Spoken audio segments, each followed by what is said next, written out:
Hello, I'm Cooks of the Green Knight. At your service. The Grey Sorcerer, and once again I apologize for forgetting my grey clothes at home. The Crimson Shadow. And incredibly boring. And we are the MCTC Anime Club. Now, the anime today we're watching is a little known anime about heroes known as My Hero Academia. This anime stars the main character. Help me out with the first name.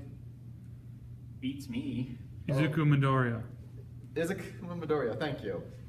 He is, in a world of superheroes and people with abilities known as quirks, he's quirkless, he has no quirk, and he strives to become a hero. It's been his only dream. And the anime basically starts when he gets a chance in a lifetime to live his dream by proving what it means to be a hero to the most legendary hero in the entire series, All Might. And yes, we know it kind of sounds like an underdog story. It kind of is. Now, initial thoughts?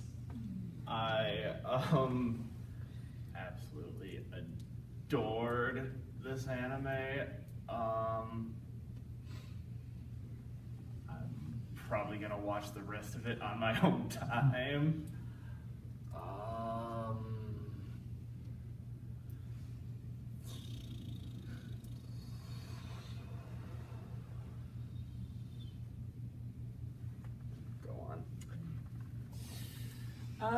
I admit that when I found out this was going to be an underdog story, I initially rolled my eyes because I'm not really a fan of underdog stories because I can sort of figure them all out from their first plot, but it all goes to show you that, well, there's no such thing as an outdated trope, and there's really no such thing as cliche because, well, this story, well, it has a lot of charm to it, and you really do sympathize for this character, and, well, I guess there's room for any kind of hero, be they start off as an underdog or start off as a badass. I guess it depends on the actual He starts story. out as a badass. Oh, some characters do, but that's It's a One Punch Man. Look, if we do this, we'll get off topic, so we'll save this for another time. Okay, so that's all I got for this.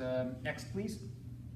Well, as someone who's watched the entire first season of this, I can tell it's a very good anime. There's a lot of different characters which have unique personalities that, ironically enough, match their personalities in the entire show. Such one like the character Katsuki Bakugo, whose power is able to create explosions from his hands. And to be honest, I'll say he's a short-tempered fuse, so I guess, yes, his power matches his personality perfectly. And then there's Madoka. I'm just gonna call him Deku.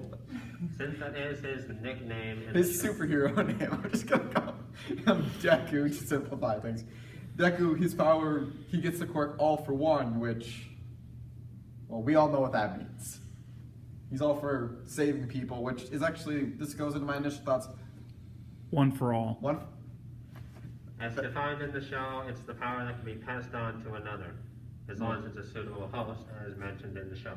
Yeah, and you have the strength like All Might, and what Deku gets. But going into this initial thoughts, which is why I really like Deku's characters, and for me, heroes is something I really enjoy. Stories about heroes. And I like how this series, it flat out shows why Deku is a hero from like the first episode. You see, because he will always run to the fights, even saving the guy who's basically an asshole to him, just because, really. And that he has near to zero chance of surviving or coming out unscathed. Yeah, that even shows 0 chance. He's still gonna run to.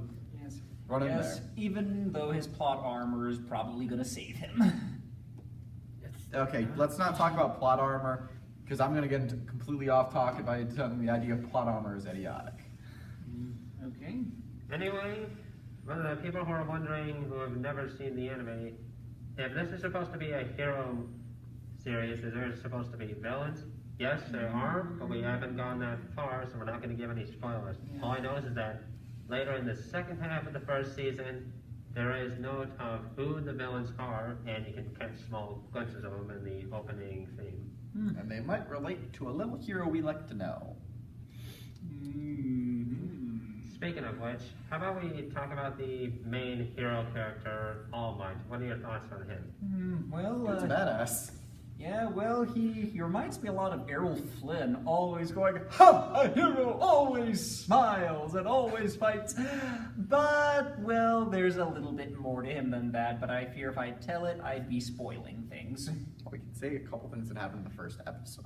Okay, well, in that case, well... We found out All Might isn't quite as powerful as he appears, for as it turns out, his hero-ness is temporary, unfortunately. Yeah. But, like all heroes, their powers usually have a backlash, and they have an identity they want to keep secret from everyone else for everybody's safety. Yeah. Although it's not like how typical heroes like comic book heroes like Peter Parker and Spider-Man or Tony Stark and Iron Man. All Might's secret is what the very limit of his power. You see throughout the series, even in the later, the 7 episodes we watched, we see more of that even past that will always exist. And we can understand why he wants to keep that a secret. I mean, most villains are afraid to act out because they know All Might's around. He's super powerful, super strong, and fast, can stop anything at all. If they found out what he's really like after his limit's up, they'd be swarming the cities all over in the show. Yeah. Basically, instead of being like a deterrent like Whitebeard, All Might would be probably, they'd still attack thinking they'd get him in, he gets past that 3 hours. That's not a spoiler because you'll find out that in basically a couple episodes in. One thing I found interesting is that this anime reminds me an awful lot of Sky High, that Disney movie that basically has the exact same premise, a high school for superheroes, but The heroes are way sort of younger at the start. yeah, This, well, it might be similar to the Disney. That was flat out showing students in school, and in this case, our main hero, Deku, is not. Sorry, I was thinking about the misname for a second. Sorry, he's not related to some famous hero, and his being quirkless was just a fluke. Yeah. So I gotta say, how they define that is really weird. Like, Like the X-ray scans and something? Yeah. I especially like that scene where we left off on, where they're doing some sort of hero versus villain simulation, and well, as per superhero, and at second thought, should I tell them that they, the building bay? That'd be a spoiler. It'd be a minor thing that how you explain, but let's try to not talk too much. The point is, even though some of the episodes are grouped to be like extensions, 2 parts, not its own, usually when it gets towards the end of the climax, it gets you in a heart-racing sort of thing. Like you're just waiting for the big climax to show up. It's kind of like how comic book arcs usually end up, like with a "to be continued." You're on the edge of your seat, waiting to see how it all ends, and then it's just wow. Boom. Yes. Will Deku find the bomb in time? Can insert superhero name here reach the damsel in distress? Tune in next week for the next episode. Will Superman come and save the day?